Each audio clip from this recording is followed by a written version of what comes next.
Actually ಈಗ ಒಂದು real ಇದನ್ನ ಹೇಗೆ ಮಾಡುದು ಅಂತ, ರಿಯಲ್ ಒಂದು ಬಕೆಟ್ ಅನ್ನ ಔಟ್ಲೈನ್ ಅಲ್ಲಿ ಹೇಗೆ ತಗೊಳ್ಳುದು, ಆನಂತರ ಜಸ್ಟ್ ನೋಡಿಕೊಂಡು ಹೇಗೆ ಮಾಡುದು ಅಂತ. ಈಗ ಜಸ್ಟ್ ನಾವು ನೋಡಿದ್ರು ಕೂಡ ಈ ಔಟ್ಲೈನ್ ನಾವು ಹಾಕ್ಲೇಬೇಕಾಗ್ತದೆ. ಈ ಔಟ್ಲೈನ್ ಹಾಕಿ ನಮ್ಗೆ ಡೈರೆಕ್ಟ್ ನಮಗೆ ಹೋಗ್ಲಿಕ್ಕೆ ಆಗಲ್ಲ. ನೀವು ಒಳ್ಳೆ ಆರ್ಟಿಸ್ಟ್ ಅಂತಂದ್ರೆ ಡೈರೆಕ್ಟ್ ಹೋಗ್ಲಿಕ್ಕೆ ಆಗ್ತದೆ. ಆದ್ರೂ ಈ ಲೈನ್ಸ್ ಇಲ್ಲದೆ ನಮಗೆ ವಾಟರ್ ಕಲರ್ ಆಗಲಿ ಅಥವಾ ಶೇಡ್ ಮಾಡ್ಲಿಕ್ಕೆ ಆಗಲಿ ಸಾಧ್ಯ. ಫಸ್ಟ್ ಈ ಔಟ್ಲೈನ್ ಹಾಕ್ಲೇಬೇಕು. ಇದು ಅದರ ಫೌಂಡೇಶನ್. ಫಸ್ಟ್ ಇದು ಸ್ಟಾರ್ಟಿಂಗ್ ಸ್ಟೇಜ್. ಇದಕ್ಕೆ ಒಂದು ಲೈನ್ ಹಾಕೊಳ್ಳೋದು, ಆ ನಂತರ ಈ ಲೈನ್ ತೆಗೆದುಕೊಂಡು ಈ ಎರಡು ಹಣ ತೆಗೆದುಕೊಂಡು ಈ ಇಡುತ್ತೆ ಅಷ್ಟೇ. ಅಲ್ಲಿ ಎರಡು ಕಡೆ ಈಕ್ವಲ್ ಆಗಿ ಸಿಗ್ತದೆ ನನಗೆ. ಮತ್ತೆ ಬಾಜು ಮಾಡೋದು, ಮತ್ತೆ ಅದೇ ಸೈಜ್ಗೆ ನಾವು ತೆಗೆದುಕೊಂಡು ಇಲ್ಲಿ ಮತ್ತೆ ಅಲ್ಲಿ ಎರಡು ಕಡೆ ಬೋತ್ ಸೈಡ್. ಮತ್ತೆ ಮೇಲಿನ ಭಾಗವನ್ನು ಈ ತರ ರೌಂಡ್ ಮಾಡಬಹುದು. ಅದು ಬೆಂಡ್ ಆಗಿರ್ತದೆ. ಇಲ್ಲಿ ಕೂಡ ಬೆಂಡ್, ಇಲ್ಲಿ ಕೂಡ ಸರಿ ಆಯ್ತಾ.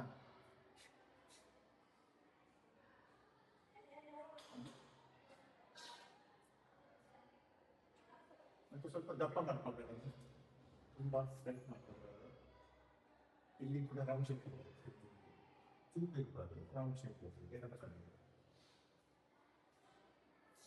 ಲೈನ್ಸ್ ಮೇಲೆ ಡಬ್ಬ ಅಂದ್ರೆ ಒಳಗಿನ ಪೋರ್ಷನ್ ತೋರಿಸ್ತಾರೆ. ಹಾಗಾಗಿ ಎರಡು ಲೈನ್ ಬರಬೇಕು. ಇಲ್ಲಿ ಈ ಕಡೆ ಸಣ್ಣ ಬರ್ತದೆ, ಈ ಕಡೆ ದಪ್ಪ ಲೈನ್ ಬರ್ತದೆ. ಇಲ್ಲಿ ಯಾಕಂದ್ರೆ ಎದುರು ಕಡೆ ಕಾಣುವಂಥದ್ದು ನಮಗೆ ದಪ್ಪ ಇದೆ, ಹಾಗಾಗಿ ಈ ಮಾತ್ರ ದಪ್ಪ.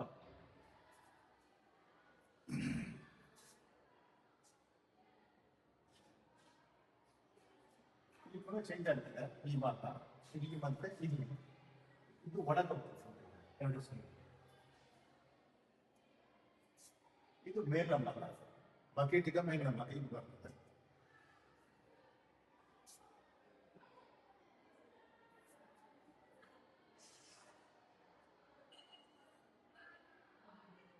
ಎರಡು ಸೈಡ್ಗೆ ಬಕೆಟ್ ನ ಮೇಲ್ ಕೆಳಗೆ ಬರ್ತದೆ. ಇಲ್ಲಿ ಮತ್ತೆ ಈ ಸೈಡ್ಗೆ ಬೋತ್ ಸೈಡ್ ಹಾಗೆ ಇರ್ತದೆ. ಇದು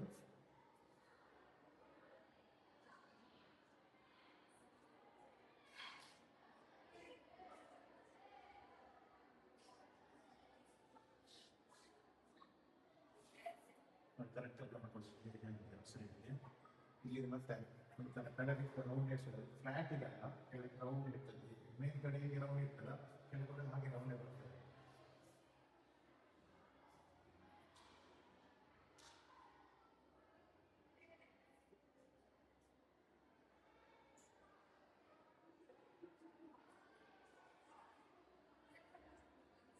ಈ ಕೆಳಗಿನ ಪೋಸ್ಟ್ ಅದರ ಅಡಿ ಪಾಕೆಟ್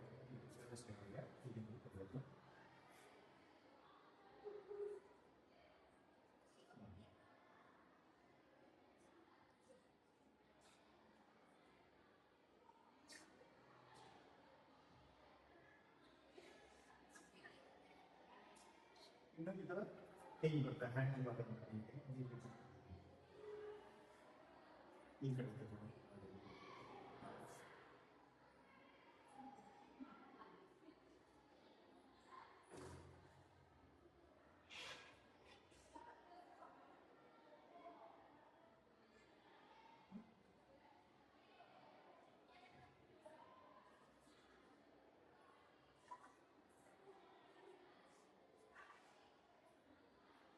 ಇಷ್ಟೆಲ್ಲ ಫೋಟೋಗಳು ನಾವು ಅದರ ಪೆನ್ಸಿಲ್ ಮಾಡಿ ಆ ನಂತರ ಶೇಡಿಂಗ್ ಮಾಡಿ ಪೆನ್ಸಿಲ್ ನಾವು ಕೆಲಸ ಮಾಡಬೇಕು ನಾವು.